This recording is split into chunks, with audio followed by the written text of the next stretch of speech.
You bet. You bet.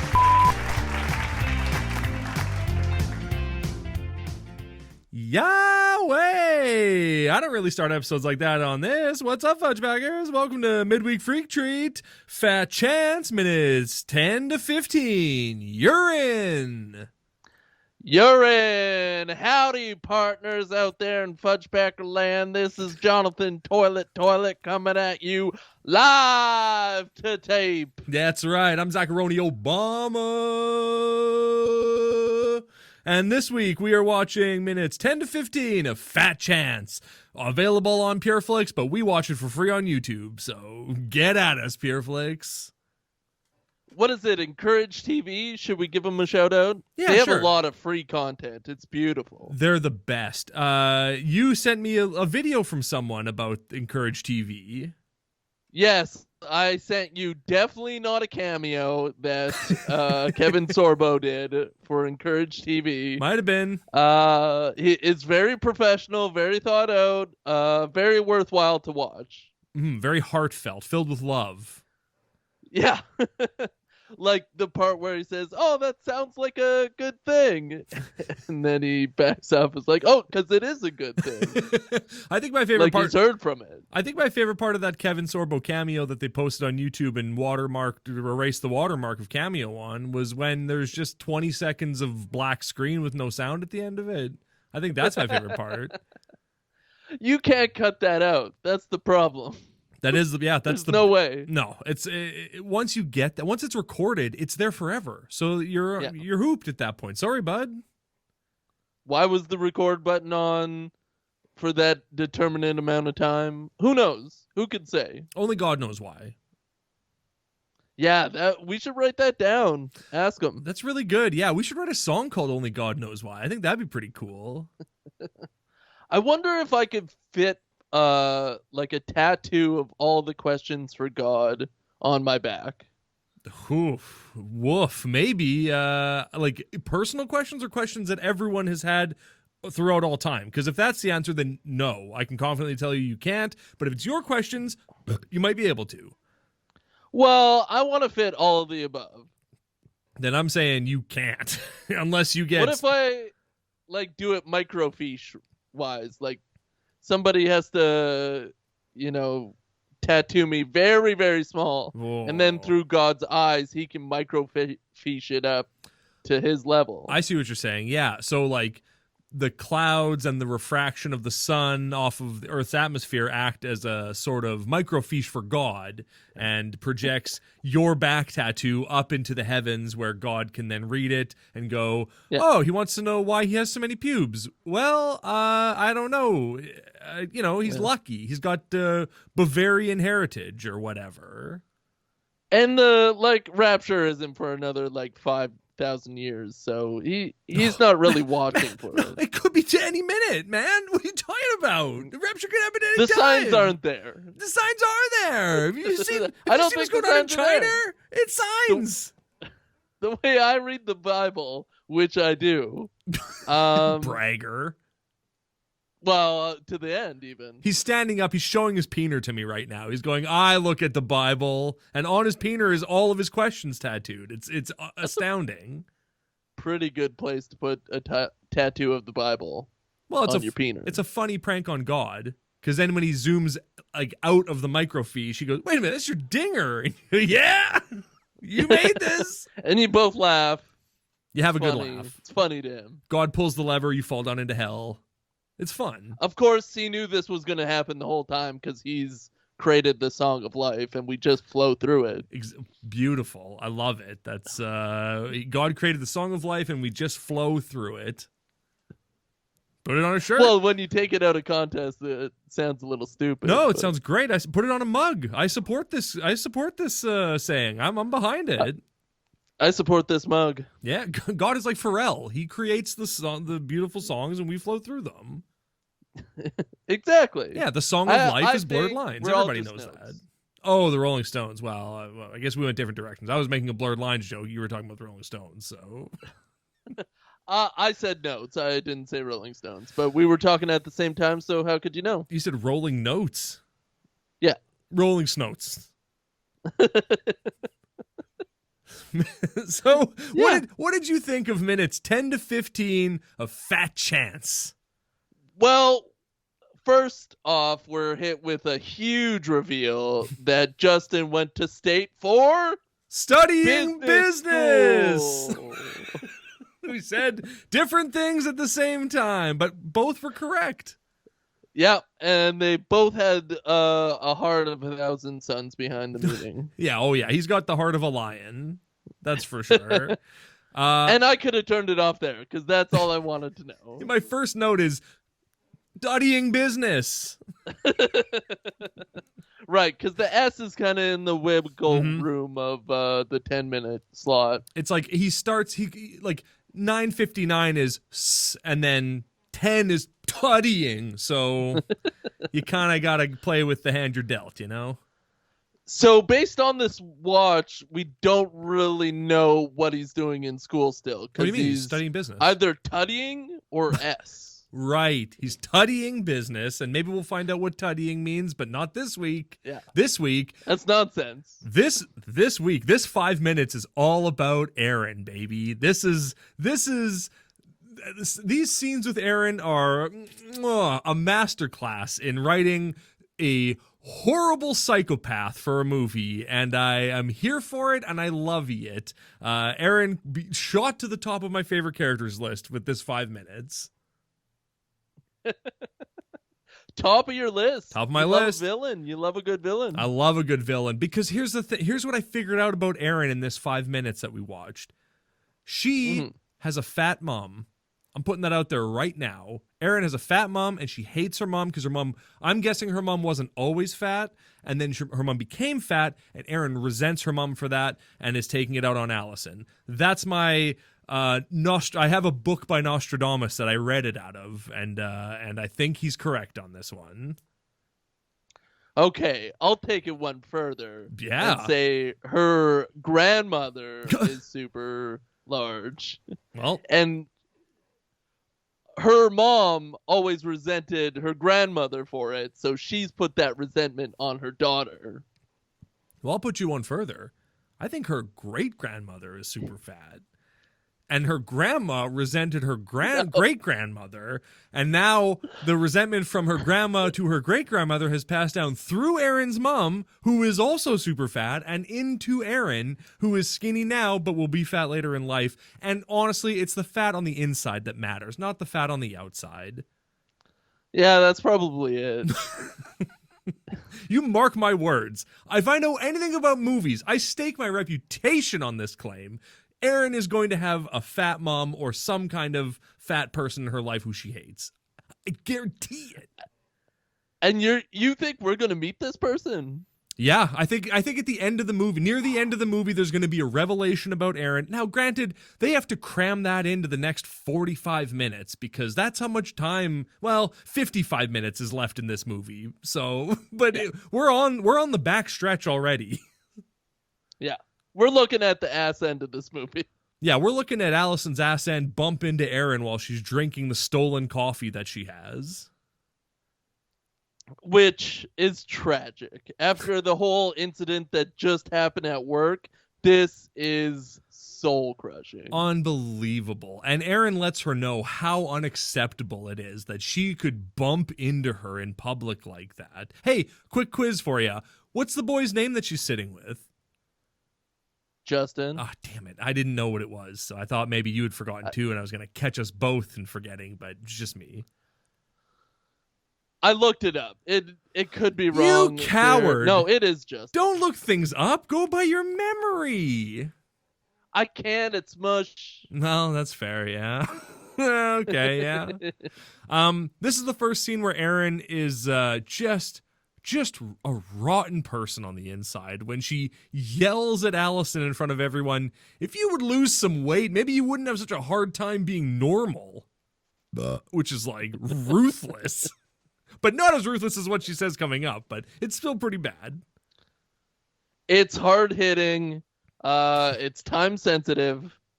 And She says, after, where we go one, we go all, and after the storm, Allison, you will know the fury of Q's wrath. And Allison's like, what are you talking about? That's what I was missing from this 5-minute chunk, is a little wrath. I want some God's wrath in this movie, and it hasn't come down yet. Who do you want it to come down on? Allison. Oh, wow. That's a shocker. That's a twist for the age. That's a Shyamalan twist. Yeah, I wanted to chop her feet off. Allison? So she doesn't have any feet anymore. Yeah. So and it's to walk on peg sticks. Okay, yeah. Crutches, you mean? No, coming out of her ankles are pegs of wood. Oh. So no foot on that, just a straight peg. Yeah. Does she at least have a chunk of carpet or something on the bottom of that peg to give her a little grip? I don't know if we should give her a chunk of carpet. I mean, my heart says no, so I don't think we'll we should. Give it up to God on that one. We'll leave that choice up to him. That's a great call. You know what? It's out of our hands whether God wants to put carpet on the bottom of Allison's footsticks. It's not really up to us. Sure, we're the director or the costume designer, but that's not our decision to make. That's a beautiful statement you just made. Thank you. Justin is a real mention this movie. I love Justin. After Erin is just a real to Allison. I'll censor that, don't worry. Justin's like, well, nice meeting you, gotta go. And just bails on Erin. Immediately. Well, goodbye. I don't have time for you then. You're terrible. He sees her true colors and he pieces out. Yeah. Very prominently. She knows she's done wrong. She doesn't look bad about it at all, because this is just her everyday crapping on people. Yeah, as we find out, that's her MO everywhere she goes. Everything, she's just a human tornado, just walking around destroying people's days. Yeah, Hot Ryan doesn't even stand up to her. Oh, man. That is quite the scene coming up, but we got to get through some real great... checkers. Checkers yourself for you wreckers yourself, right, Allison? China checkers. No, regular checkers. Yeah, American checkers. American checkers, thank you very much. Made in America. Made in China, but American checkers. Yeah, the board was just an American flag, which would be quite confusing. Wouldn't make any... How would you play it? It wouldn't make any sense. King me and be we don't do that here. Yeah, they look so dumb. So Justin sits down. Allison's outside crying, and Justin sits down. He's like, hey, are you okay? And she's just clearly crying. He's like, oh, no, I'm fine. Don't worry about it. I'm fine. She said the worst moment of my life so far. I'm fine. So far. She's fine. She's fine. She loves telling people she's fine. That's how you know someone's doing well, when they go, I'm fine. I'm fine. I'm fine. I'm fine. Well, Justin sits down and he sits on his own penis. That really hurts. Yeah, I did think that was strange how he sat down and went, oh, that was right on my penis. That's a good brag, though. It's a good opening line. Yeah, if you would have said that was right on my balls, she would have gone, well, it was nice meeting you, Justin. I'll talk to you later. Yeah, but if you sit on your dink, that's cool. Yeah. You know how far it has to wrap around the outside of your leg in order for you to sit on it? Ridiculous. Yeah, any Joe Schmo out there can sit on his balls. Right? If someone said to me, oh, I just sat on my dinger, I'd go, was it in your butt? Why? How did you do that? I would shake their hand and I'd say, color me impressed, young man. I'd say, get tighter underwear so your dinger's not flopping around like a loose snake in your drawers. Go limp. Hey, Dad, go limp. That's a reference to an earlier conversation. Yeah, it's a joke no one will get but us. But the expression "Hey Dad, go limp" is funny to anyone, I would say. Oh yeah, yes, I'm super picky. Oh yes, and so they start talking about like, oh, he mentions that he's been like creeping on Allison on social media. He's like, oh, I've been stalking you on social media, and she's like, oh, well, I guess that's what it's for. And then we get this really great conversation. You're pretty alone, hey. Yeah, I love that. He's like, it's too bad. Like, it's very telling the stuff that Justin says when after he goes, it's too bad you can't post real stuff on social media, like how you want to kill your best friend, or how you want to kill your best friend's of a girlfriend, or that you're afraid to be alone. And then he looks at Allison and is like, oh, not you though, of course. Oh, of course not you. Maybe he's talking about himself. Well, I think he is talking about himself in that. I think he reveals a little too much, or he, kind of pulls the curtain back a little much there. But then Allison, being the person she is, immediately is like, oh, he thinks I'm going to be alone forever. And that's why he's like, oh, not you. And she goes, nah, sure. Not you. Not you. Well, he just sat on his dinger. Give him a break. Yeah, again, he shifted his weight and crunched his dinger. Which it should be impossible because he's a very lanky, boy bandish-y looking man. He's a twink. Yeah, he's got a twink bod. He's got no meat on his bones. He's got no meat on that butt. So I hope he's of age. Yeah. Well. Well, I think he's in state college in this movie, so he should be of age. You know what? He's studying business, so of course he's fine. Yeah. Business, babe.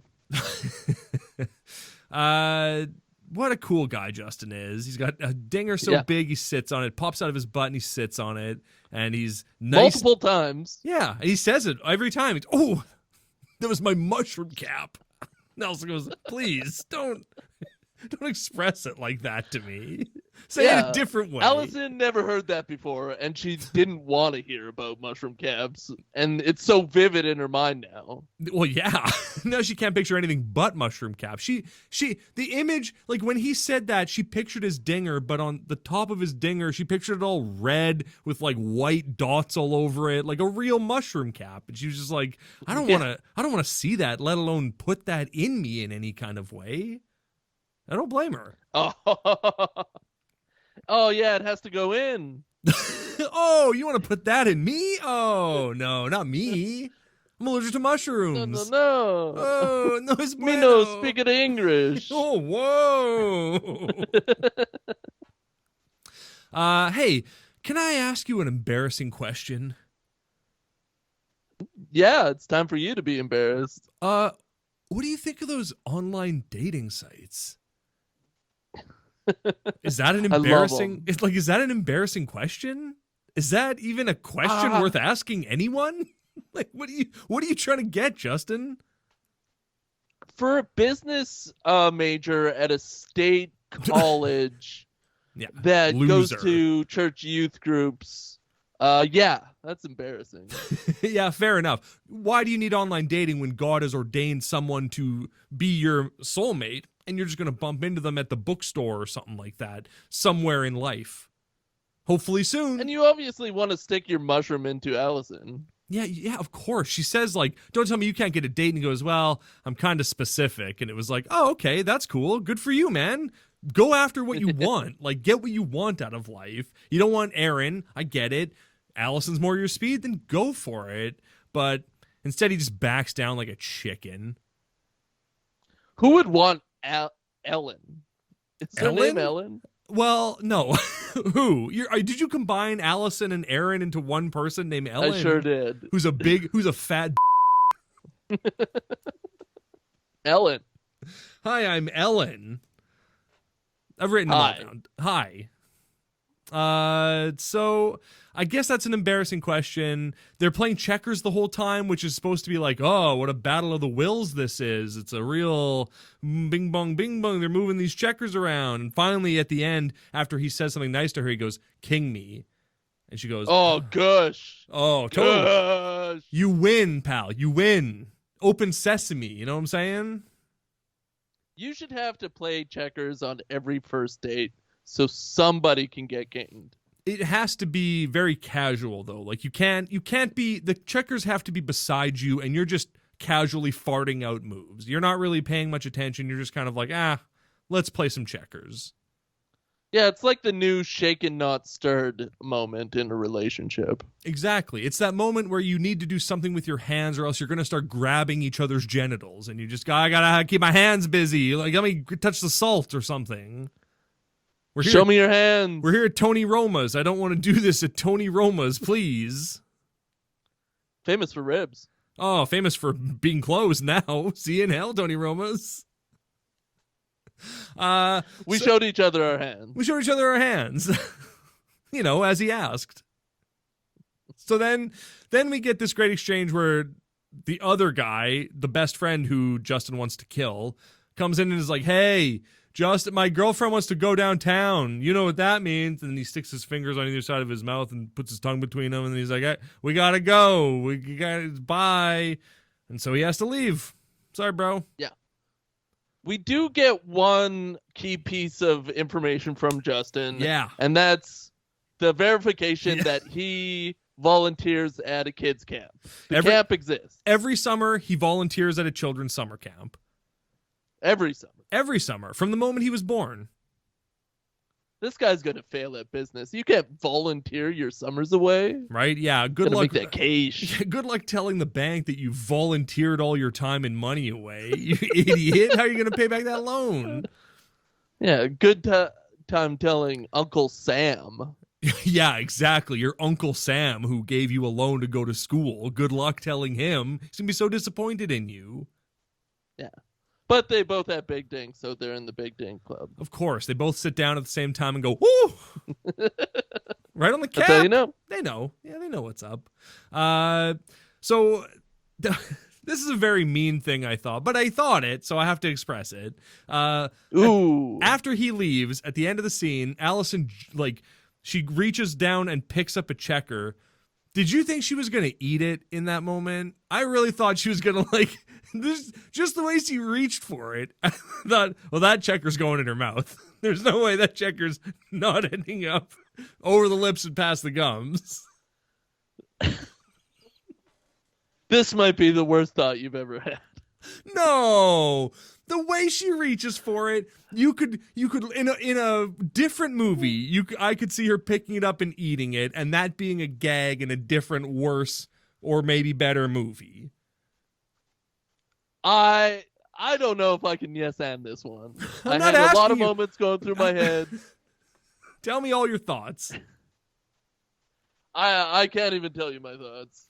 All right, well, because I think she is wanting to eat the checkers. Thank pieces. you. Yes, and thank you.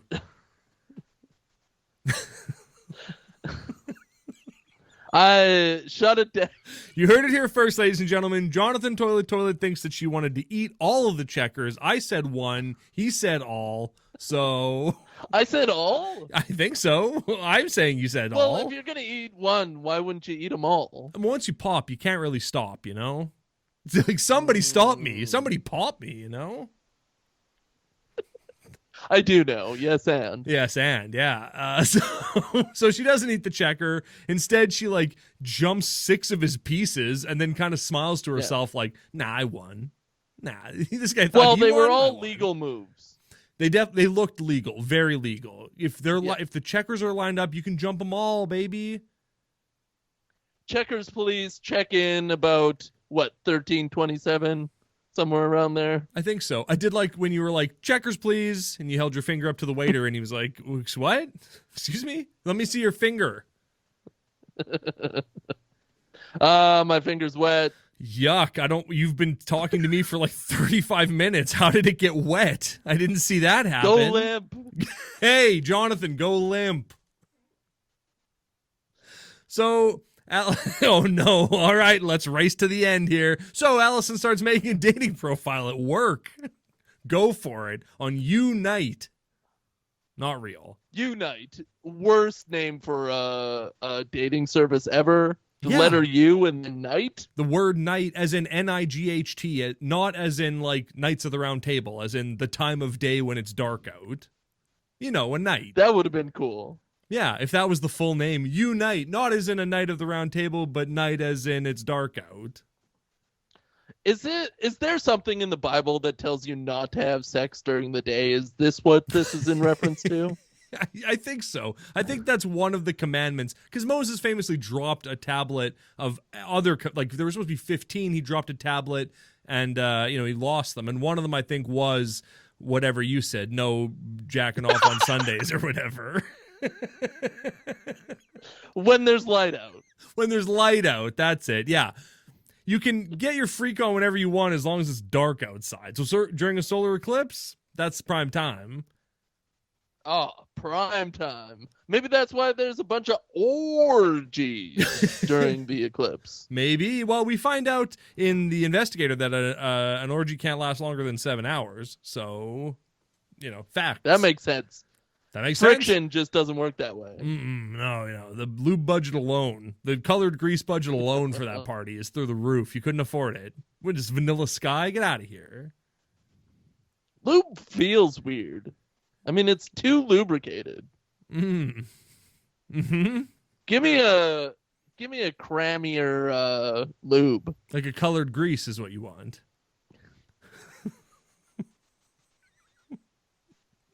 Yes. Yeah, yes, and next. So Allison's in the staff room of the dental office, working, like making a dating profile. She's the photo she uploads for her main picture is her and another person, and she's like, I'll crop that lady out, and it'll just be me. And it's like, take a picture then, you don't have to use that picture. You can use any picture. Yeah, you could use Kim Basinger.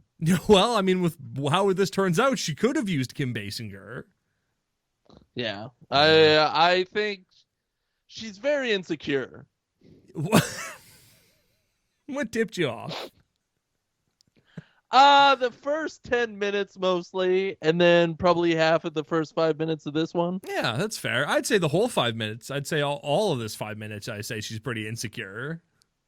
I thought the checkers stuff she dominated, so. No, he got kinged. She didn't get anything. She tried to eat a checker at the end, and Stagehands had to run in and grab it out of her hand.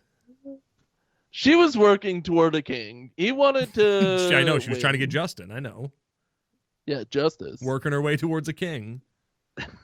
So Erin enters. So in the staff room is Allison, the other girl who works there who's like kind of nice, and then cute Ryan, and that's it. And then Erin like bursts into the room like she's racist Kramer, and she just like shoves the door open with so much contempt, and then proceeds to just be horrible to everyone. It's like, why did you come here?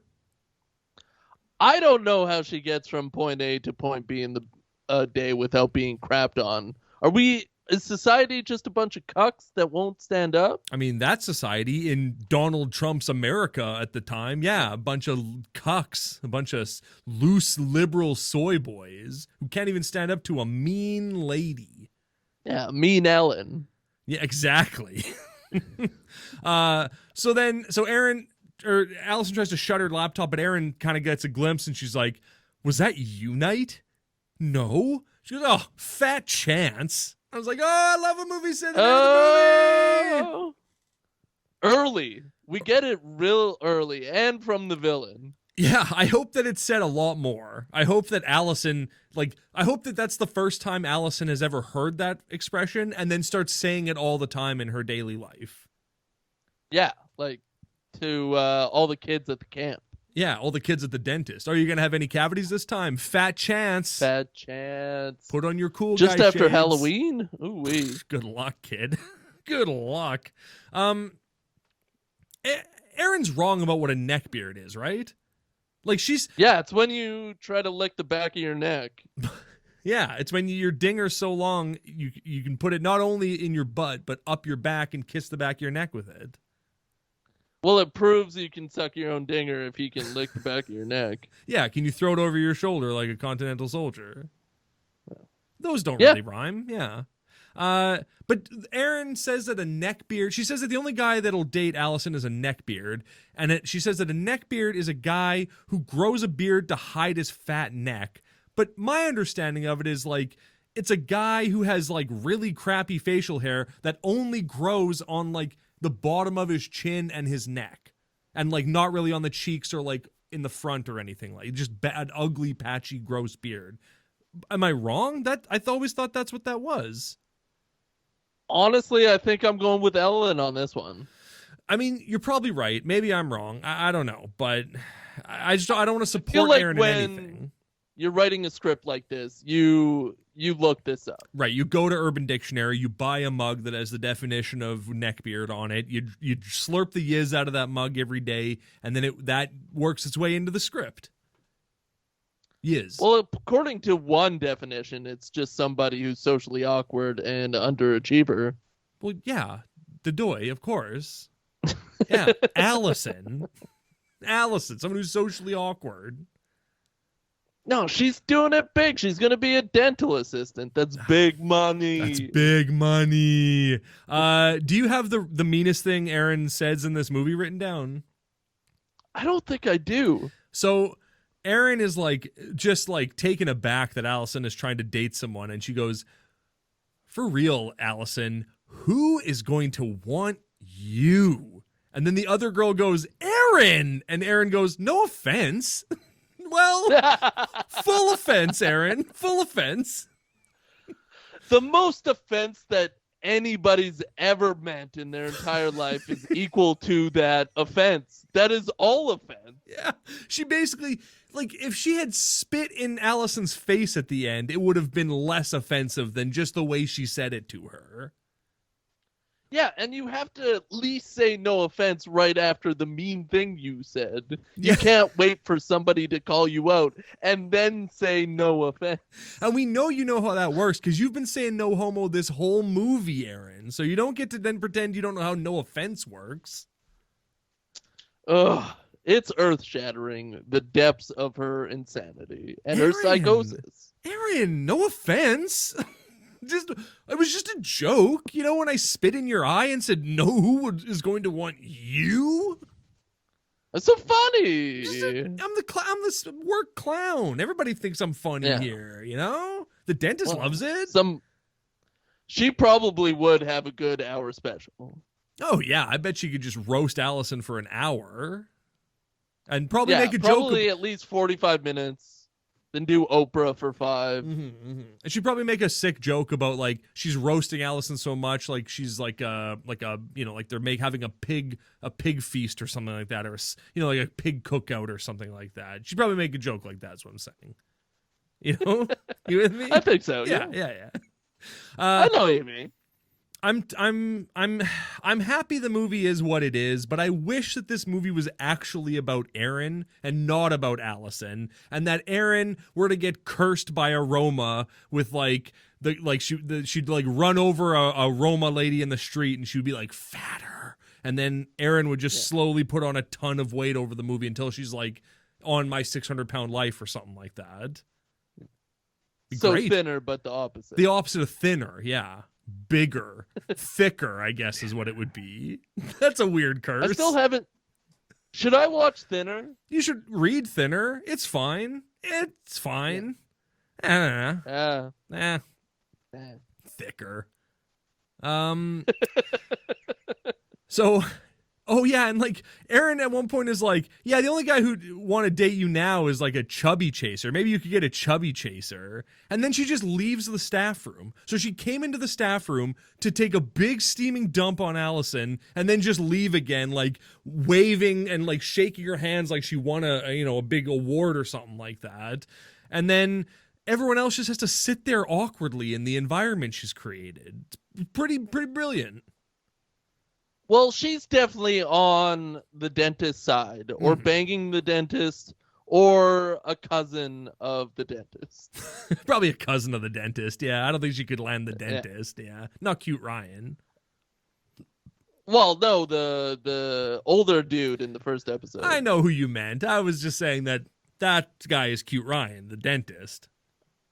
Well, he's an assistant, I think. Maybe. We'll see. I don't know. Guess we'll find out more about this dental office. Not all men are dentists. Hey, but all dentists are men.